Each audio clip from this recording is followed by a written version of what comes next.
Beware, you're in for a scare. From the pages of R.L. Stein's best-selling books comes a brand new series of Goosebumps videos. Videos that will creep you out, freak you out, or simply make you laugh your head off.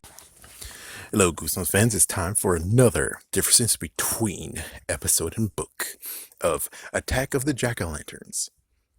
Let me tell you, this is the first time ever where I'm like, oh no, the writers made a little mistake. Oh no.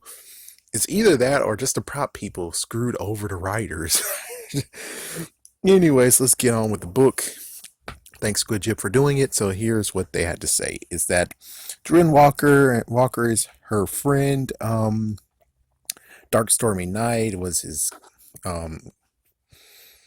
costume. It was okay. Apparently, one thing that was not mentioned in the episode is that Drew's nickname is Elf. They could have actually used it in the episode, technically, as I didn't want my little Elfie going out in Halloween. I'm concerned. It's like they never actually just dropped that in there, so that's kind of sad. Then we get Lee and Tabby, who are both the jerks. Interesting enough, the fact of they threw away in the episode the fact that she was a princess, a space princess. Instead, she's a space warrior. Not to mention the fact of, in the book, they were like, oh, well, she painted her face green. No, she didn't. So it's like, oh, I see. Again, the props, man. The prop. They have some things that they have to actually pay for, and they didn't want to pay for a dress or something. And plus, it's like they wanted to be efficient, so the writers most likely didn't even need to write her as a princess. They're like, oh, let's keep the space theme. And as for Lee, we don't even know what Lee's wearing for Halloween, and we had no idea in the book what Drew wore for Halloween. So that's kind of weird. So they actually had on the spot think of something to give those two, which thank goodness for Tabby, she gave Lee something to wear, and as for Drew, they had to actually do something crazy in the episode. But anyways, apparently in the book they decided to span 3 years. So when they were 10 years old in a Halloween, the first Halloween that we actually get mentioned, the kids did some messed up they did some messed up things to him. Lee and Tabby started this crap. And then in 11th, this is where it really gets crazy, is that in the 11th Halloween, they actually had a Halloween party to get back at them. They didn't come, but instead they decided to peek out in the window, and they hired a bunch of high schoolers to scare the crap out of the kids being robbers. And I'm like, where are the freaking adults in this case? It's like, where's the adults? Those teenagers should have got screwed over, and the kids who actually hired them should have got screwed over as well. So it's like, that whole thing doesn't pan out. Okay, I know the parents are stupid and don't believe the kids when it comes to monsters, but this case, we have someone who actually went into your freaking house. Apparently they came from the basement, so yeah, your house is not safe apparently. Even when real actual burglars like the wet bandits come, apparently they could have stole all your shit. Okay, anyways, crashed the party as robbers. They had no weapons and forced the kids to do push-ups. And apparently there was another party that Lee and Tabby did later on, and they dressed up as snowmen in styrofoam costumes. Now, I do have to admit, this has to be very funny because, well, the show is 2 years old at this point, and I'm pretty sure the freaking people who made the prop stuff is like, wait a minute, what did he say? Yeah, he said they made costumes, snowman costumes out of styrofoam. Is R.L. Stein a freaking jerk ass? It's like, you want us to make a snowman costume out of styrofoam, dude? No. How the frick are we gonna do that shit? It's like, man, damn, that's a good one. And now people are gonna be like, we want you to do it by the book. And I'm like, oh fuck. Then yeah, I'm pretty sure they're gonna have to cop out on this one too. Okay, there's not gonna be someone out there who they're gonna pay some pre-mega bucks, and not to mention that the freaking suits are only used for like what, 3 minutes, 2 minutes, 1 minute.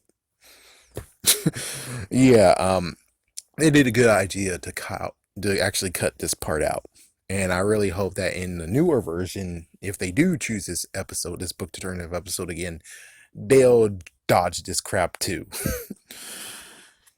So, anyways, we get to this Halloween, and oh yeah, note in the party of 11 year olds, there was actually one girl who spray painted herself silver, head to toe, body and everything. It's like, what? Where the parents are? It is in this. Where's the parents? What the frick?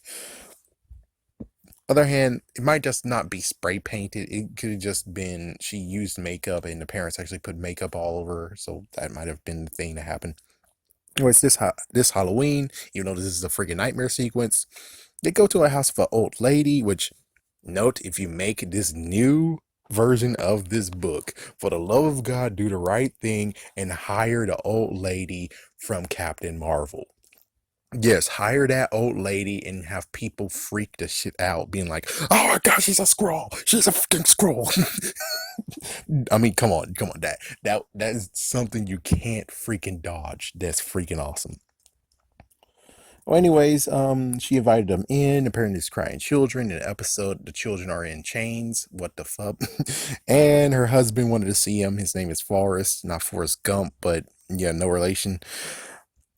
Like I said, all nightmare. The mom doesn't want her to go out because four fat people are missing, for fat adults, and it's like, damn, man, you just freaking screwed him over. Damn. Yeah, it's like, what the fuck? Well, anyways, we'll get to the episode of how it actually gotten a little bit okay, but then got a little bad because, well, apparently it's the props that did it, not the actual writers.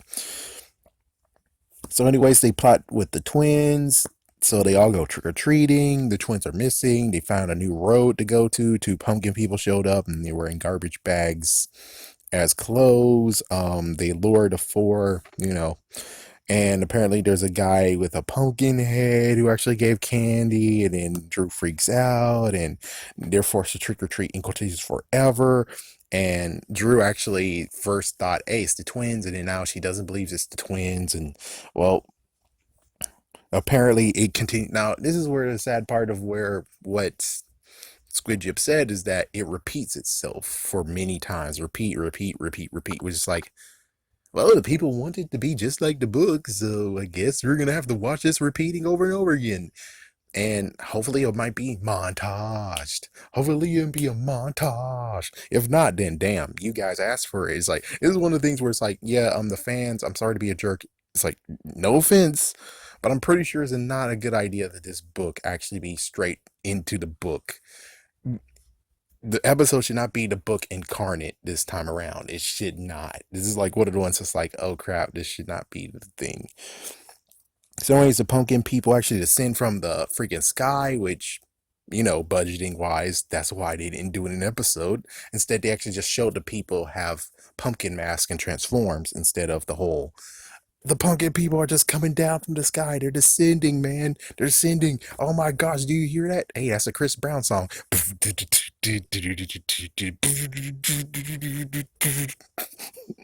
Uh, let's see. So they tried to put the pumpkins on Lee and Tabby. They run for their lives. The twins actually are aliens. They reveal that this is all of them bending their alien laws, apparently. Yeah, well, in the episode, they made sure that, there's no alien laws whatsoever. They just do whatever the hell they want, technically. And, well, they leave, and apparently they might have eaten the fat people. Now, let's go into the episode. Let me see, how bad is this? Okay, it's not that bad. Okay, good. All right, so in the episode, it's the day before Halloween. Drew actually loves Halloween. We heard that in the book too, but there wasn't showing any mentioning of Halloween. Even this episode doesn't show that she loves Halloween. But of course, she also gives us the tagline, you get to be someone else this time of year, which is like, oh, so you hate being yourself? Okay, well, anyways, apparently there's a school carnival that is mentioned, not in the book, but here. Walker's hesitant to going because of people being missing, but of course, like Erica says and her dad says later, they're in a different town and they're adults. So, and the twins come out of nowhere and they actually will be there for a few days, which is like there for a few days. Hold on. They're going to be here for a few days, which apparently I think they killed those people, and I think that was days ago. So, and they just leave after Halloween night ends. So it's like, yeah, you said a few days. Why in the world are you going away if you're gonna? It's It's like, I'm sorry to be a jerk, but hey, writers, I'm sorry to be a jerk, but what the hell? Anyways, they moved away a couple of years ago. Oh, wait, hold on. Maybe it was days later when Halloween happened. Okay, that might work. Well, anyways, Lee and Tabby actually scared them, but not the twins. There was mentions of last year's where they posed as burglars, not hired high schoolers. They actually themselves came as burglars, which I thought that's what happened, but apparently bookwise, no, they hired high schoolers. And high schoolers got away with it? Man, what the fuck? Anyways, they plot and plan and they got to a house of the old lady. So this is basically the nightmare sequence again, just like the book, but the kids are chained, a nightmare, and she's like, it's a dream. It's just a bad dream. That's what nightmares are, honey. Anyways, Halloween came. We're at Drew's house, and the mom actually is concerned, and she's like, "Yeah, this is the point where insert Elfie or Elf, you know."